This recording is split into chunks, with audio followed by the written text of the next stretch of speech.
the BBC report on the Traore in front of all the security personnel and everybody present there will remove a gun and shoot Mahama. Respect, family. When Ibrahim Traoré came to Ghana for the presidential inauguration, many positive things happened. However, some ignorant local bloggers and micro individuals in Ghana have chosen to focus only on negativities. And mind you, these conversations are channeled by some local micro bloggers in Ghana who the only thing they know is local politics. These people can't go beyond the local politics. They know nothing about geopolitics. To them, it is just about local politics. So somehow anyhow the ignorant level is a little bit high. When you look at their blogging, in every situation they look for something negative to put out there so that people can join the conversation for them to make some small coins or few dollars on the media. So don't take them serious. Initially I didn't want to address this because I don't want to expose the ignorance of some of my Ghanaian brothers to the world, because I know this platform, if I speak, it goes beyond Ghana. It will become international conversation. But since BBC, a Western media too, has decided to highlight this minor concern instead of numerous positives from the event, even going as far as sending requests to His Excellency John Dramani Mahama to hear his comments on why Ibrahim Traoré greeted him with a gun on his waist. Since it has gotten to that level, I think it is time to join the conversation and settle the debates once and for all. People are raising so many points. Let me make 6 points to settle this useless debate. Number 1, Traoré's visit to Ghana was under agreed terms. Ibrahim Traoré was invited to Ghana under terms and conditions that were agreed upon before his arrival. The Ghana Armed Forces, the police security personnel, even John Mahama, the new president who value his life as much as anyone else. If all these people had no issue, why should you? We all know the tension between ECOWAS and the African Sahel region. At this inauguration, Mahama was among familiar and friendly faces as an ECOWAS member. But Ibrahim Traoré, on the other hand, was surrounded by individuals and institutions that have been unfriendly to him. This is the same leader that ECOWAS and African Union sought to confront and nearly went after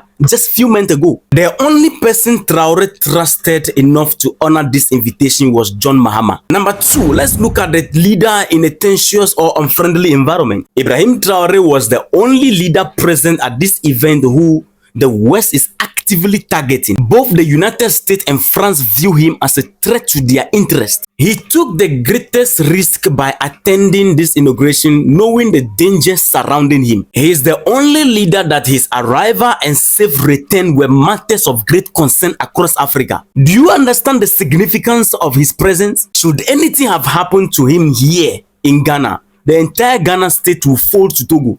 Do you think Traoré received the loudest applause for no reason? He is currently the most important leader in Africa.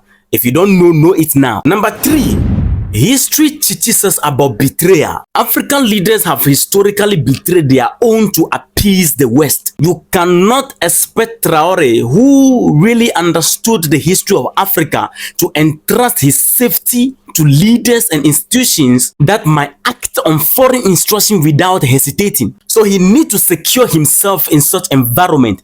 He cannot put his safety in the hands of anybody. His safety can only be in his own hands, especially with ECOWAS and Western representatives present. When Traoré visited Russia, he didn't carry a gun. Why?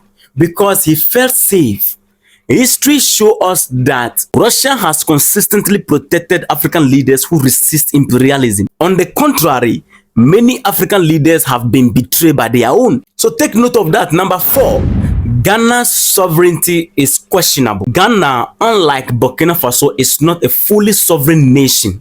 Don't attack me yet. Let me explain. When Senegal President Bassirou Diomaye told France that sovereignty does not permit foreign military bases, he was defending his country's sovereignty. But in Ghana, the US maintain military bases under the SOFA agreement, which give them immunity, even if they harm Ghanaian citizens, including all of you making this useless agreement. Under the SOFA agreement, if these guys hurt any citizen of Ghana in this country, no court in this country can prosecute them. And you are not concerned about that. You should be concerned about that rather. Burkina Faso, a sovereign nation, rejects such agreement. Burkina Faso is a sovereign nation and their leader is a sovereign leader that cannot be controlled by the West, unlike your entire government in Ghana under the influence of the West. So that is the standard of Burkina Faso. They are setting their standard high. When US Vice President Kamala Harris visited Ghana, her security team searched Ghanaian security personnel. Even at the Flagstaff House, they took charge of their own security. This was a blatant insult to Ghana's sovereignty.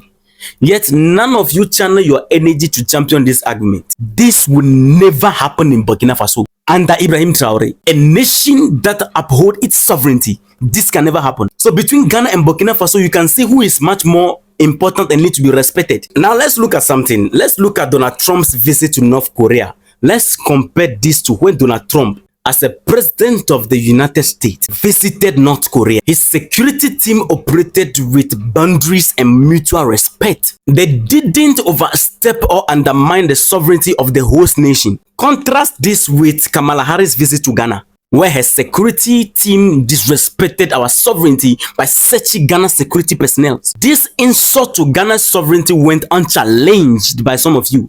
Yet people are quick to criticize Traore for safeguarding himself. Why will he not safeguard himself when you have proven to be a puppet nation and not a sovereign nation? You have proven to the whole world that your security is weak, so he needs to protect himself. If your security is not weak, the United States Vice President will not come and their security personnel will be searching your security men. And why didn't you raise the concern that when the whole president of US went to North Korea, they didn't search the security personnel of the host nation? Then why searching out the security personnel of Ghana? None of you raised this concern, but you are quick to raise concern that Traore went to Russia without a gun and came to Ghana with a gun. Drop that argument. Number 5, let's look at the double standard media coverage. Why didn't the BBC report on the US security team searching Ghanaian personnel during Harris' visit? Instead, they focus on a minor issue involving Traore. This is the problem in Africa. We often prioritize pleasing outsiders while criticizing our own. Now, number 6, let's look at the real issues at hand. Of all the significant topics discussed at the event, like geopolitical shifts that Mahama talked about, ECOWAS and AES seen under one umbrella for the first time, Mahama brought out BRICS conversation and the global move away from the dollar. Of all this conversation, BBC and some minor bloggers in Ghana choose to dwell on a minor issue. This is really disappointing. You see, one of the things is that if Ghana truly want to claim sovereignty, let's see it reject US military bases and Western influence. Until then, don't criticize a sovereign leader like Traore for taking necessary precautions. So please shift. Now, the foolish aspect of the whole conversation is for anybody to think that Traore, in front of all the security personnel and everybody present there, will remove a gun and shoot Mahama. This is foolish thought. The person came and everything happened smoothly and he left. So what is your problem?